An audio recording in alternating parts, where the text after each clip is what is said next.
However, the 72-hour deadline to appoint the next coach of the Black Stars has ended. But the Ghana Football Association is yet to name a replacement for Sika Kono, who was sacked on Monday.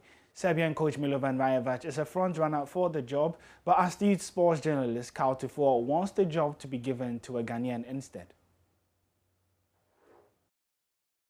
If we are clamoring for a foreign coach, with all due respect to all the people around there, and particularly the politicians, then let's also clamor to get the Brits back to come and rule this country, because we messed it up big time. What have we done? But that's absolutely... Kwame Nkrumah will be turning in his grave. That's not the same, right? It is the same. At independence, we said the black man was capable of managing his own affairs. Good.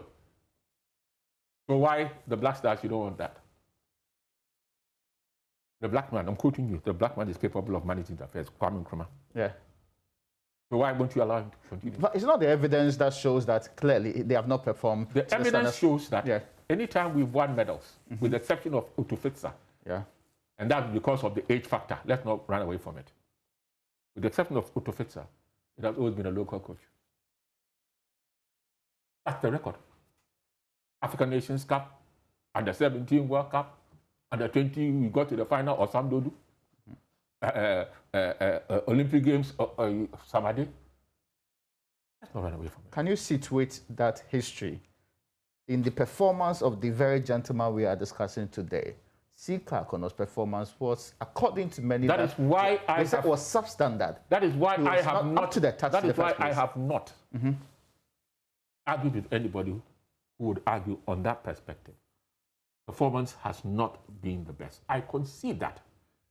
I am not talking about CK being sacked.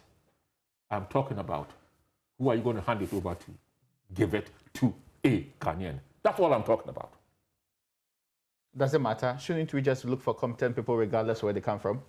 If that was the case, ministers of state, competent people, and if you say that, oh, that because of nationality and the way the constitution is not possible, then go and take the heads of various institutions. They are the ones who you, Raymond, do your investigation and find out so much rot in the system.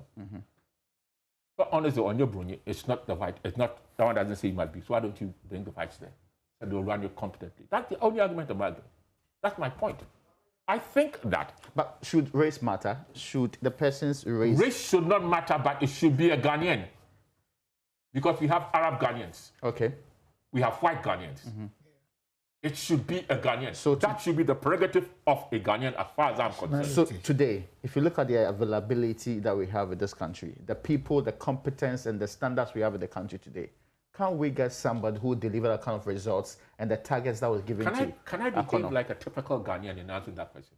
Not by also giving you another question. Not asking me a question, saying clearly. That also, in the same vein that you talk about the Black Stars, who is available? Then who's available to run our institutions then? I mean, can you for a second leave out the other governance structures? We are talking about a football institution. At the moment. That is telling everybody that it cannot be controlled or... So you think twice? Yes. Before you appoint somebody. That was an interesting discussion there on Upfront here on the Joy News channel.